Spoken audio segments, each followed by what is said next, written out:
राधे राधे दोस्तों, मैथो मैजिक में आपका स्वागत है मेरे प्यारे दर्शकों। चलिए शुरू करते हैं बिना किसी देर के।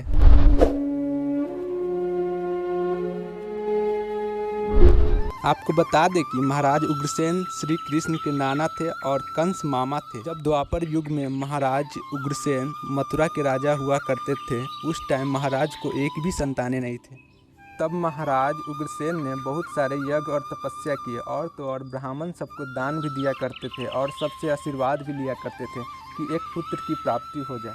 फिर ऐसा ही हुआ, महाराज उग्रसेन की पत्नी गर्भवती हो गई महाराज उग्रसेन की तपस्या और यज्ञ तथा ब्राह्मणों की आशीर्वाद से। तब महारानी कुछ दिन बाद अपने मायके चली गई और फिर वहाँ एक दिन अपने सहेलियों के साथ किसी जंगल में घूमने के लिए चली गई और फिर वहाँ उस जंगल में द्रुमिल नाम का राक्षस की दृष्टि महाराज उग्रसेन की पत्नी पे पड़ी तो उनके मन में पाप और दोष आ गया और उसकी छाया महाराज उग्रसेन की पत्नी पे पड़ गई। तब द्रुमिल नाम के राक्षस का छाया उनकी पत्नी पे पड़ी तो उनकी पत्नी के गर्भ से कंस का जन्म हुआ और कंस राक्षसी गुणों से युक्त था।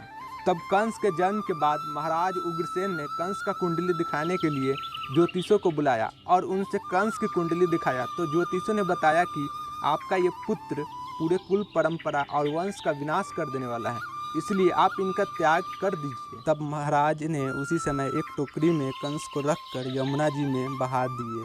तब सुबह सुबह प्रातःकाल में यमुना तट पे यदुवंशी राजा शूरसेन सुबह सुबह प्रातःकाल सूर्य वंदना कर रहे होते हैं तो उनको एक टोकरी पानी में बहते दिखती है। तो शूरसेन जी उस टोकरी को बाहर लाते हैं और उस टोकरी में देखते हैं कि नवजात शिशु बालक है।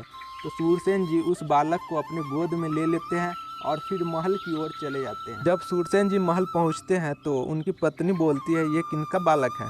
तब शूरसेन जी बोलते हैं, देवी अभी तक हमारे पास एक ही संतान थे, उसका नाम वासुदेव था। अब देखो यमुना मैया ने दो दो पुत्र दे दिए हैं। तब महाराज की पत्नी बोली, पता नहीं किसका संतान है, कैसा संस्कार है जो इनको उठा कर ले आए हैं। तब महाराज शूरसेन बोले कि क्या करते, कहीं यमुना जी में डूब जाता तो फिर बालक की मृत्यु हो जाती, इसीलिए मैं ले आया। उसके बाद दोनों ने कंस का पालन पोषण करने लगे और कुछ ही दिन बाद नारद जी देखे कि अब कंस का पालन पोषण तो शूरसेन के यहाँ हो रहा है और शूरसेन तो बड़े धर्मात्मा है, तो कंस का पाप कर्मों से तो वो मुक्त हो जाएगा।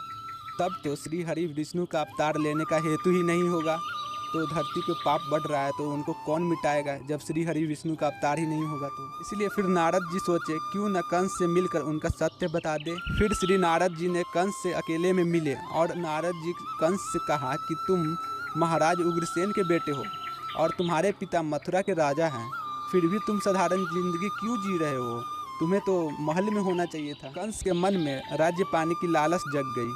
तब कंस चले जाते हैं तपस्या करने। फिर वहीं पे कंस को आगासुर, बकासुर, वामासुर और बहुत सारे असुरों से मित्रता हो जाती है। फिर कंस कठोर से कठोर तपस्या करके भगवान शिव को प्रसन्न करके एक वर मांगा कि मैं कभी भी ना मृत्यु को प्राप्त हूँ, ऐसा वरदान दीजिए। फिर भगवान शिव ने एक धनुष दिए और बोले, जब तक ये धनुष सुरक्षित है तुम भी जीवित रहोगे, धनुष टूटते ही तुम मृत्यु को प्राप्त हो जाओगे। फिर कंस तपस्या पूर्ण करके मथुरा चले जाते हैं अपने पिता महाराज उग्रसेन के पास और वहाँ रहने लगता है।